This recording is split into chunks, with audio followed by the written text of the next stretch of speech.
Alors, la condition d'obtention d'un prêt dans une vente immobilière est-elle une condition casuelle, purement potestative ou simplement potestative? Alors, je rappelle, la condition purement potestative, celle-ci, elle est interdite, c'est la condition qui ne dépend que de la volonté d'une partie.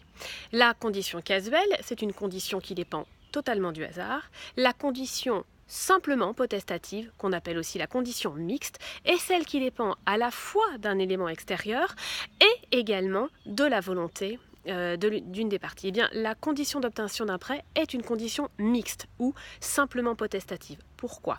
Parce qu'effectivement, elle dépend de la volonté de l'acquéreur, dans le sens où s'il ne demande pas de prêt, elle ne se réalisera pas, mais elle ne dépend pas que de lui. Il y a aussi évidemment l'intervention des banques.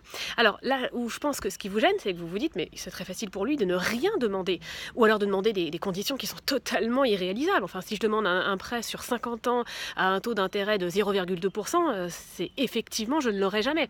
Là, dans ces cas-là, c'est pas une question de savoir si elle est potestative ou pas, c'est une question de mauvaise foi.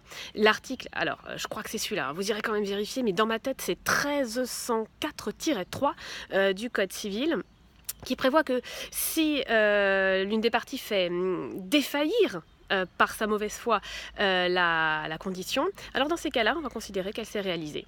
Et ce serait typiquement ça, c'est j'ai demandé des conditions qui sont totalement irréalisables, j'ai fait exprès de faire défaillir la condition qui en soi n'était pas purement potestative, mais simplement potestative. Alors dans ces cas-là, on va considérer comme une sorte de sanction que la condition s'est réalisée, que j'ai obtenu mon prêt.